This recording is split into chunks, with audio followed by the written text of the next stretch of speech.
Olá pessoal, bom dia, boa tarde, boa noite, tudo bom? 1º de janeiro de 2022, que seja um ano bem diferente para todos nós, desses últimos aí que vivemos com pandemia. Desejo a todo mundo um ótimo 2022. Mas gente, o vídeo de hoje eu vou trazer aqui uma história, mas não é uma história que ocorreu em desfiles, mas sim na minha vida, uma história particular que não é uma história muito interessante, mas eu decidi compartilhar com vocês esse momento. O dia em que efetivamente eu me tornei esse amante ou fanático pelo mundo das escolas de samba, pelo mundo do samba enredo. Eu não curto esse termo fanático porque a pessoa fanática ela fica cega quanto àquilo que ela adora. E não é o meu caso, por mais que eu goste muito das escolas de samba, do samba enredo, eu sei reconhecer as coisas que estão erradas. Eu sei criticar aquilo que tem que ser criticado. Mas fique a critério de cada um do jeito que você me enxerga nesse tipo de situação. Eu vou pedir um favor a vocês. Escrevam também nos comentários o momento em que você começou a se interessar por esse mundo das escolas de samba ou por escutar samba enredo. O que realmente deu aquele pontapé inicial para você buscar esse gênero carnavalesco. Tá legal? Então, bora lá!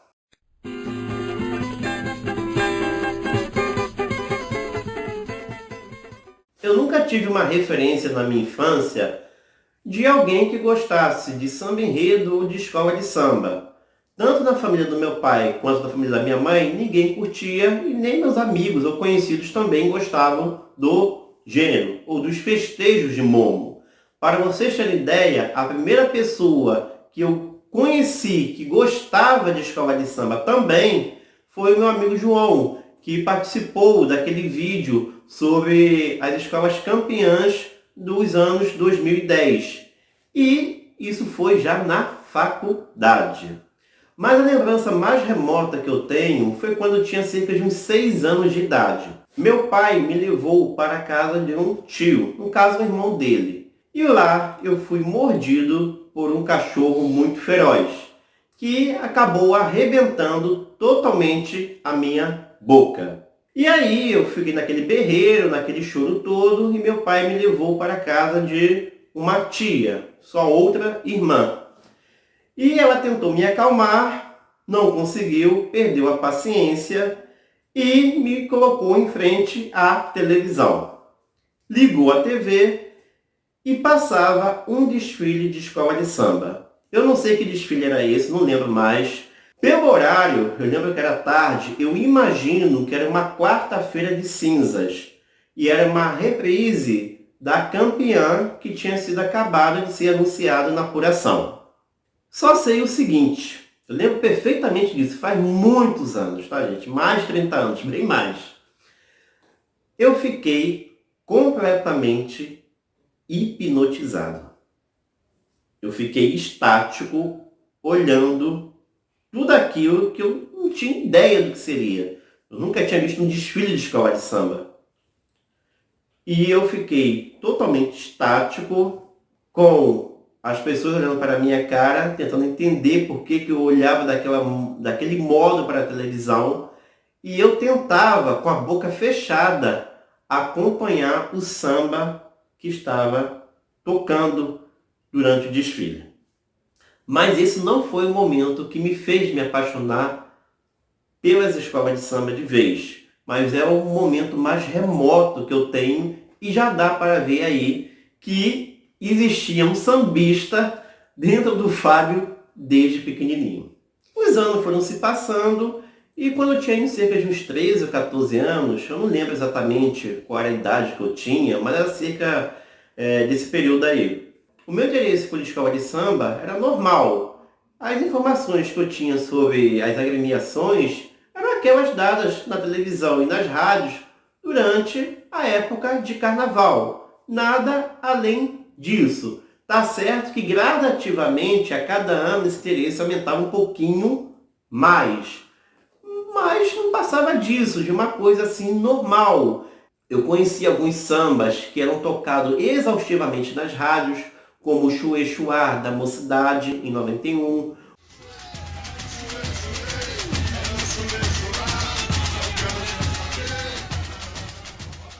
como o da Estácio, o Me Dê Me Dá, de 92,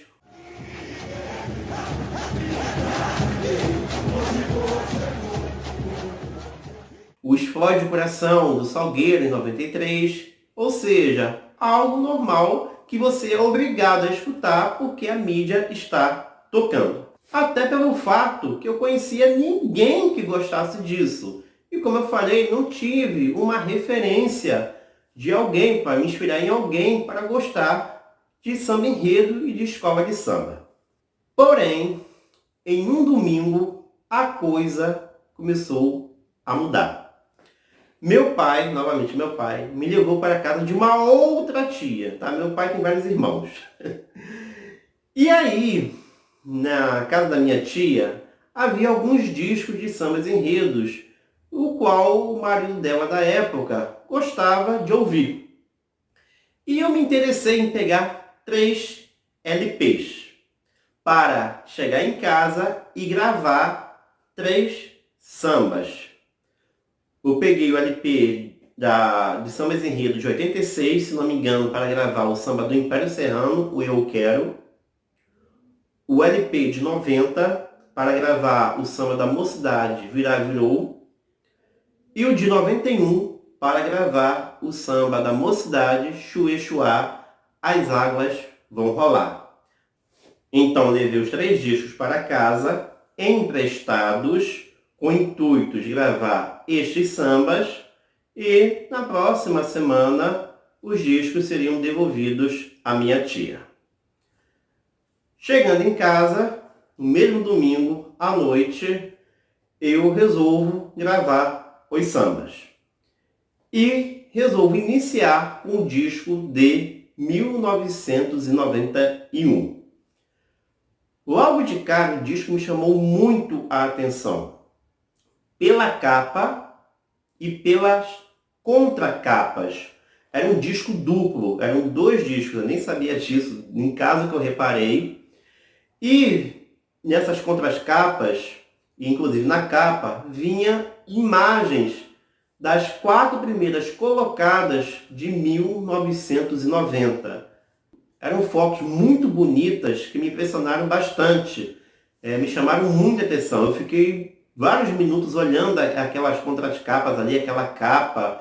Eram imagens assim que visualmente me impressionaram bastante. Neste mesmo LP vinha a sinopse, ou seja, a explicação dos enredos.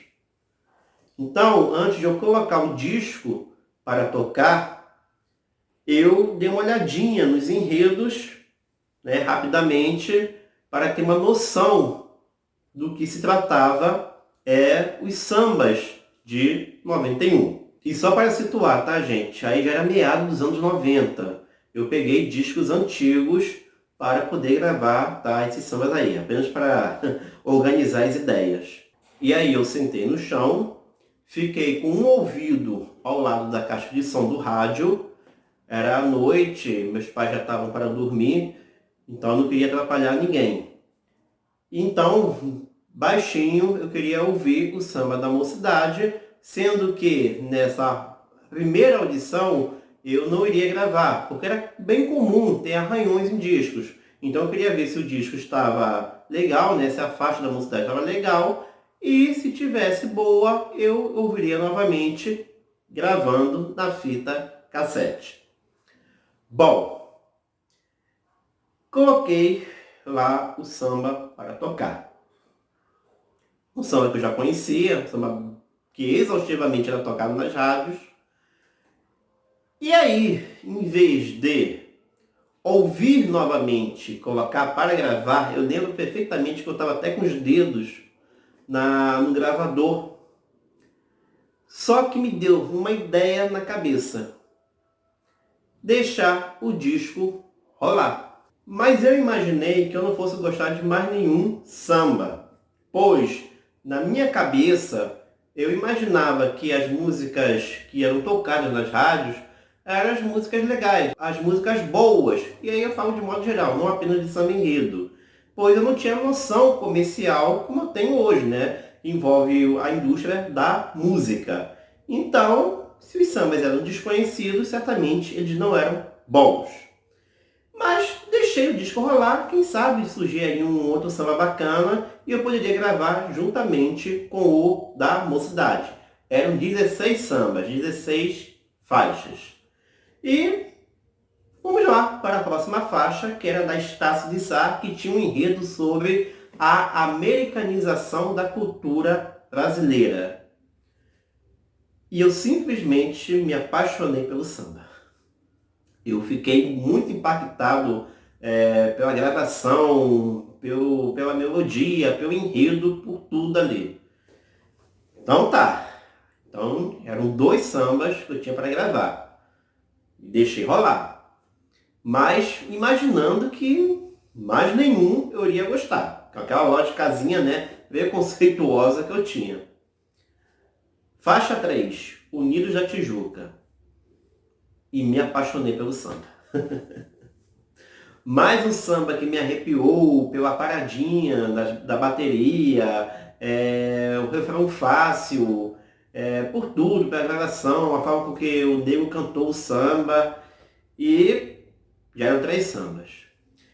E nessa brincadeirazinha de ouvir faixa por faixa, por curiosidade, para de repente gravar mais um samba, acabei que eu me apaixonei pelos 16 sambas de todo o disco. Ou melhor, dos 2 discos. Por incrível que pareça, eu acabei ficando totalmente impactado pelos 16 sambas enredos daquela safra de 1991. Eu amei os 16 sambas, eu fiquei assim completamente alucinado. Como era possível alguém gostar de todas as músicas de um disco, ou melhor, de 2 discos, porque era um disco duplo? Isso era impossível. E eu queria ouvir tudo de novo, mas eu não podia porque eu tinha que acordar cedo, porque tinha escola no dia seguinte. Eu acordava muito cedo, então eu fiquei com aquela ansiedade para ouvir de novo. Eu acho que eu mal consegui dormir naquela noite e quando já foi de manhã, no que acordei, já coloquei o disco para tocar novamente. E não foram apenas os sambas que me fizeram gostar tanto desse disco, mas toda uma atmosfera, praticamente tudo. O tipo de gravação, as paradinhas das baterias que eram dentro do ritmo, os puxadores, os cantores, como Jamelão, Neguinho, Dominguinhos, Quinzinho, todos eles com seus trejeitos, com seus jeitos de cantar, que acabaram me marcando muito, não só nesse disco, mas sim em todos os discos que eles gravaram e ainda gravam. Os refrãs que eram fáceis de decorar, alguns me levando à nostalgia, porque por mais que os sambas fossem desconhecidos, acabou que eu pude associar a uma lembrança das vinhetas que passavam na Rede Globo, e essas vinhetas tocavam esses refrãs, então acabou me levando também a uma sensação de nostalgia, que aliada à sensação de surpresa, porque eu não esperava aquilo. Eu esperava gostar de 16 sambas de uma vez só. Foi um verdadeiro furacão na minha mente. Fora a capa, a contracapa, como eu falei, me impressionaram bastante. Também tem o fato dos enredos críticos terem me aberto os olhos por uma coisa que eu nunca me importei, que era a situação social, né, do país, da humanidade. O samba da Estácio, que falava da questão da americanização da cultura brasileira. O samba da Caprichosos, que falava da falta de empatia da humanidade, tema tão atual para 2022. O samba da Beija-Flor, que pegou uma história infantil, que era Alice no País das Maravilhas, e transformou numa Alice maltrapilha e brasileira. Então, acabou que minha visão também de mundo, ela acabou sendo modificada. Ou seja, meus olhos foram abertos não apenas para o samba, mas também para um olhar social. E, como eu falei, foi um verdadeiro furacão, foi uma verdadeira pancada na minha cabeça aquela noite de que eu vi o disco de 1991 na mente de um garoto que tinha em cerca de uns 13 ou 14 anos de idade. E a partir daquele dia, eu acredito que eu passei a ouvir samba enredo todos os dias na minha vida. E abriu-se um leque na minha cabeça, pois até então só me interessava ouvir os sambas famosos, os sambas conhecidos. E a partir daquele momento, eu comecei a buscar ouvir qualquer samba enredo. Então eu deixava uma fita cassete, para quem não sabe o que é fita cassete, os jovens aí, é isso, tá? Essa é a fita cassete, que eu deixava diretamente lá no rádio, e quando tocava algum samba enredo nas rádios, eu gravava. E eu comemorava como se fosse um gol do Flamengo. Na época eu era flamenguista doente. Hoje eu meio que deixei futebol de lado, tá, gente? Mas era uma felicidade enorme. E essa busca por sambas enredos antigos e, obviamente, atuais, que eram para o próximo carnaval, ela começou de uma forma assim intensa, até eu conseguir completar minha coleção, melhor, eu me interessei a colecionar os LPs e os CDs, né, que foi na época que começaram a surgir os CDs, e consegui isso no meados dos anos 2000, de 68 até, sei lá, 2004, 2005, e estou até hoje colecionando, e depois passei a me interessar a buscar os sambas mais remotos, da época antes dos LPs, lá da década de 40, de 30, de 50, e que eu consegui graças à internet. E hoje acredito que eu conheça todos os sambas enredos que desfilaram no grupo principal do Rio de Janeiro desde 1932, até mesmo antes dos desfiles, alguns sambas que eles foram criados, né, antes das escolas de samba entrarem nessa competição, como o da Mangueira de 29, que é o mais antigo que eu tenho aí na minha playlist. E claro, depois daquela noite que eu ouvi o disco de 91, eu passei a me interessar mais pelo mundo das escolas de samba de forma geral. Mas as informações que chegavam até a mim por muitos anos eram apenas na época de carnaval. Depois que eu comecei a descobrir alguns programas de rádio, na Rádio Nacional, na Rádio Tropical, que falavam sobre o mundo das escolas de samba o ano inteiro. Quando entrei na faculdade, eu conheci o João, aí ele me apresentou uma rede social em que as pessoas podiam falar, né, postar algumas imagens ou comentar sobre o mundo das escolas de samba, que era o antigo Flogão. E foi aí que eu comecei a conhecer pessoas que também tinham o mesmo gosto do que eu. O que foi uma grande felicidade, conhecer outras pessoas, mesmo à distância, que também gostavam dessa cachaça chamada escola de samba. O disco de 91 eu nunca devolvi à minha tia, era para ficar emprestado por uma semana. Mas, infelizmente, por imaturidade, por descuido, eu acabei perdendo esses discos. Na verdade, quando surgiram CDs, né, os CDs tomaram conta de vez da indústria fonográfica, passou pela minha cabeça em preservar um objeto que hoje é uma relíquia. Eu não tinha essa mentalidade, acabei me livrando dos discos, algo que me arrependo muito, mas eu pretendo colocar aqui uma referência ao disco de 91 no meu cenário, pois o lado afetivo que eu tenho a essa safra, ela é muito grande. Eu não consigo dar uma nota menor do que 10 para qualquer samba de 1991. Para mim, todos ali são excelentes, maravilhosos e são responsáveis por eu hoje fazer aqui esse vídeo para vocês no YouTube. Tá legal? Bom, gente, foi essa história que eu tinha que contar para vocês, tá? Espero que de certo modo tenham gostado. Eu sei que não foi uma grande história, mas eu acho interessante compartilhar esses momentos da nossa vida. Tá certo? Valeu, abraços, até a próxima.